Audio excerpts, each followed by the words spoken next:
अस्सलाम वालेकुम। What and how channel के साथ मैं हूँ सना अली। उम्मीद करती हूँ आप लोग खैरियत से होंगे। आज मैं आपको बताऊंगी एक बहुत ही अच्छी टिप जिससे आपको बहुत फ़ायदा पहुंचेगा।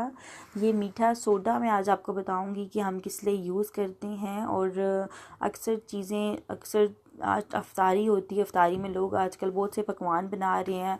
अगर उनके पकोड़े जो हैं वो फूलते नहीं हैं, मज़े के नहीं बनते, मतलब बिल्कुल हार्ड बनते हैं, तो आप कोई भी चीज़ चाह रहे हैं कि अगर सॉफ्ट बने, तो मैं आज आपको बताऊंगी कि आप मीठा सोडा उसमें किस तरह से इस्तेमाल करके उस चीज़ को सॉफ्ट बना सकते हैं। सबसे पहले तो मेरी आपसे ये गुजारिश है कि अगर अभी तक आपने मेरे चैनल को सब्सक्राइब नहीं किया तो इसको ज़रूर सब्सक्राइब करें ताकि मेरी हर आने वाली न्यू वीडियो आप तक पहुंच सके। तो मैं आपको बता रही थी कि आजकल अफ्तारी में बहुत अच्छे अच्छे पकवान बन रहे हैं, तो वो बहुत हार्ड होते हैं। अक्सर पकोड़े हार्ड होते हैं सपोज़, जो आजकल डेली चीज़ बन रही है। तो जो लोग चाहते हैं कि उनकी हर चीज़ सॉफ्ट हो और फूली फूली हो, अच्छी लगे, तो मैं आज आपको बताऊंगी कि आप मीठा सोडा इसके अंदर किस तरह से यूज़ करें। आपने करना कुछ इस तरह से है कि जब भी आप कोई चीज़ बना रहे हैं, सपोज़ अगर आप पकोड़े ही बना रहे हैं, तो आप उसका बेसन और प्याज वगैरह सब कुछ डाल लेते हैं। जब मसाले डाल लेते हैं तब आपने एक चुटकी भर सोडा लेना है। ना आपने आधा चम्मच लेना है ना बड़ा चम्मच, आपने चुटकी सा सोडा लेना है।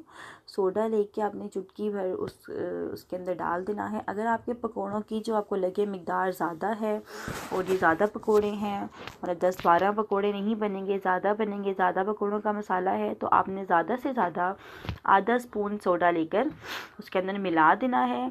और आप 1 चम्मच दही भी ऐड कर लें उन पकोड़ों में, और सोडा भी ऐड कर लें आधा चम्मच। अगर ज़्यादा पकोड़े हैं तो आप देखेंगे कि आपके पकोड़े एक तो क्रिस्पी बनेंगे और थोड़े से फूले हुए बनेंगे और खाए भी जाएंगे और बहुत मज़े के बनेंगे। और आप कोई भी चीज़ चाहें कि हार्ड ना बने, सॉफ्ट बने, तो आप मीठे सोडे को इस तरह से यूज़ करें जिस तरह से मैंने आपको बताया है।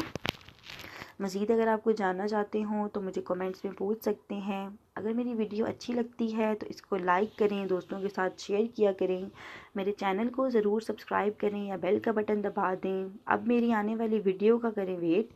तब तक के लिए दें मुझे इजाज़त। अल्लाह हाफिज़। जज़ाकल्लाह।